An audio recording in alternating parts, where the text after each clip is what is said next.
And round 8 will be seen out by the Canterbury Bankstown Bulldogs and the South Sydney Rabbitohs. We have both gone Rabbitohs in this one, I believe. Yep. Both of them. The Bunnies. The Broncos. Wow. The Bulldogs looked much better on defense. Well, I say much better. They got spanked, but they had sparks of brilliance early.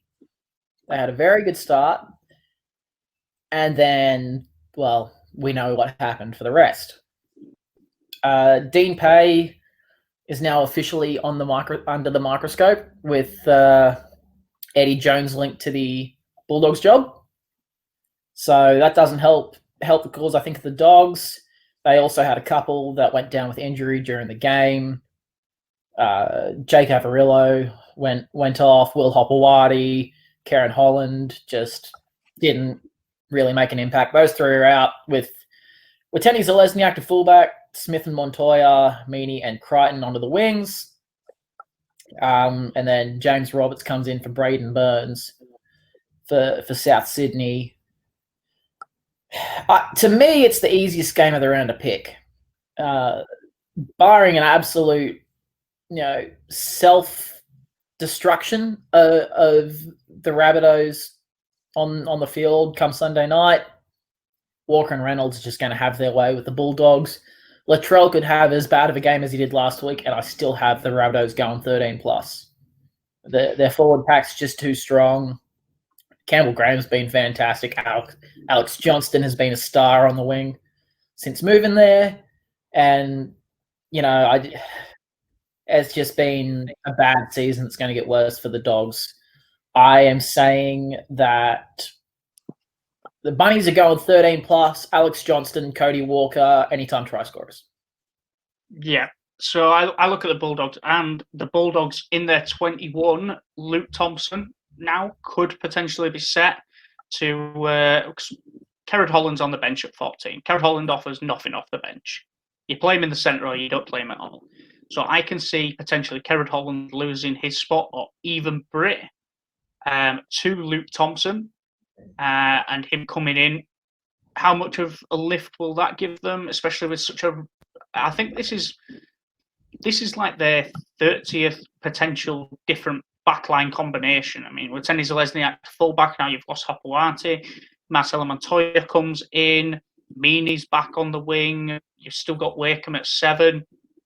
I mean, they're bolstered by the return of Tolman. Let's be honest, Tolman's one of their better meter makers. But coming up against a South Sydney pack that features players like Totola, Burgess, Sewer, Canberry, and even Sirenen off the bench. I mean, Roberts is questionable off the bench for me. Again, another player, you don't put a centre on the bench. It don't make any sense. You want a multi-tool there. You want someone that can come in and play tons of different positions and plug any sort of hole. So it's questionable for me, but I'd still see the Rabbitohs getting up in this one.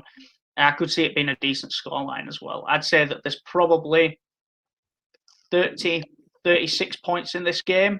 I'm looking at something like a 24-8, 24-10.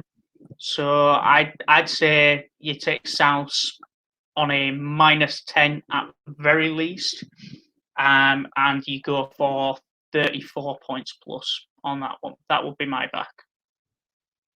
Yeah, I could scarily. I could see that. It's I think it's just going to be a massacre. It could be a massacre on the field. We'll see how Bankwest holds up with some new turf. But yep.